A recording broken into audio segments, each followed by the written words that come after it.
Hi friends, welcome to yummy food recipes. నేను మీ మనీని. ఈ రోజు రెసిపీ వచ్చేసి తోటకూర ఫ్రై ప్రిపేర్ చేస్తున్నాను. తోటకూర ఫ్రైని చాలా ఈజీగా చాలా క్విక్ గా ప్రిపేర్ చేసేసుకోవచ్చు. ఫస్ట్ టైం మన ఛానల్ చూస్తున్నట్లయితే లైక్ చేసి సబ్స్క్రైబ్ చేసుకోండి. కర్రీ ప్రాసెస్ చూసేద్దాం. తోటకూరని 2 కట్టల వరకు తీసుకున్నాను. 2-3 సార్లు నీట్ గా వాష్ చేసేసుకుని ఇలా సన్నగా చాప్ చేసుకోవాలి.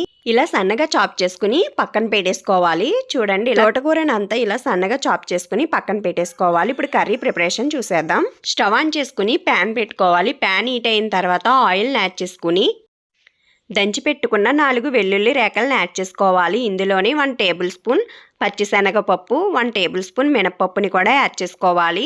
1/2 టీ స్పూన్ జీలకర్రని, 1 టీ స్పూన్ ఆవాల్ని కూడా యాడ్ చేసుకోవాలి. ఆవాలు యాడ్ చేసుకుని ఇవన్నీ బాగా కలిసేలాగా కలుపుకుని ఫ్రై చేసుకోవాలి.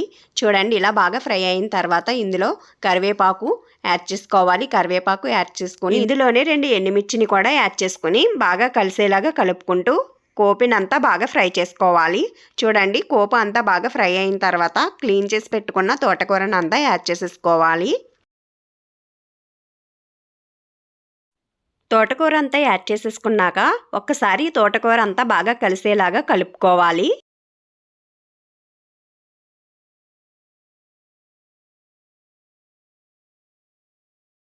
తోటకూరనంతా ఇలా బాగా కలుపుకున్నాక మూత పెట్టుకుని ఒక 10 మినిట్స్ చిన్న మంట మీద కుక్ చేసుకోవాలి. 10 మినిట్స్ తర్వాత మూత తీసి చూద్దాం. చూడండి, తోటకూర బాగా మగ్గి ఉన్నది.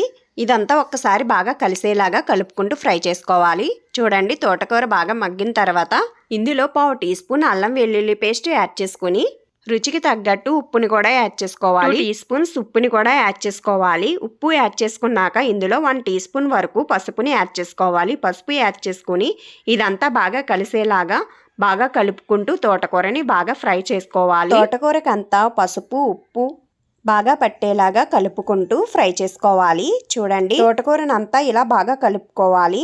చూడండి, ఇదంతా బాగా కలుపుకున్నాక మూత పెట్టుకుని మరో 10 మినిట్స్ చిన్న మంట మీద కుక్ చేసుకోవాలి. 10 మినిట్స్ తర్వాత మూత తీసి చూద్దాం. తోటకూర బాగా మగ్గి ఉంది. ఇదంతా ఒక్కసారి బాగా కలుపుకోవాలి. తోటకూరని కలిపేటప్పుడు ఇలా కొద్దిగా ప్రెస్ చేస్తూ కలుపుకుంటే తోటకూర కాడలు కూడా బాగా సాఫ్ట్గా అవుతాయి. చూడండి, ఇలా బాగా మ్యాష్ చేసుకుంటూ కలుపుకోవాలి. తోటకూర అంతా ఇలా బాగా ఫ్రై అయిన తర్వాత స్టవ్ ఆఫ్ చేసేసుకుని సర్వింగ్ ప్లేట్లోకి సర్వ్ చేసేసుకుంటే యమ్మీ యమ్మీ తోటకూర ఫ్రై రెడీ. ఈ తోటకూర ఫ్రైని వేడివేడి అన్నంతో సర్వ్ చేసుకుని నెయ్యి యాడ్ చేసుకుని తింటే చాలా టేస్టీగా ఉంటుంది. మళ్ళీ మళ్ళీ తినాలనిపిస్తుంది. తోటకూర ఫ్రై చాలా ఈజీగా చాలా క్విక్గా ప్రిపేర్ చేసేసుకోవచ్చు. మీకు నచ్చిందా లేదా అన్నది కామెంట్ బాక్స్లో కామెంట్ చేయండి. ప్లీజ్ లైక్ చేయండి, షేర్ చేయండి. మరిన్ని వీడియోస్ కోసం యమ్మీ ఫుడ్ రెసిపీస్ ఛానల్ని సబ్స్క్రైబ్ చేయండి. పక్కనున్న బెల్ ఐకాన్ని ప్రెస్ చేయండి. నేను ఏ వీడియో పెట్టినా మీకు నోటిఫికేషన్గా వస్తుంది. Thank you for watching.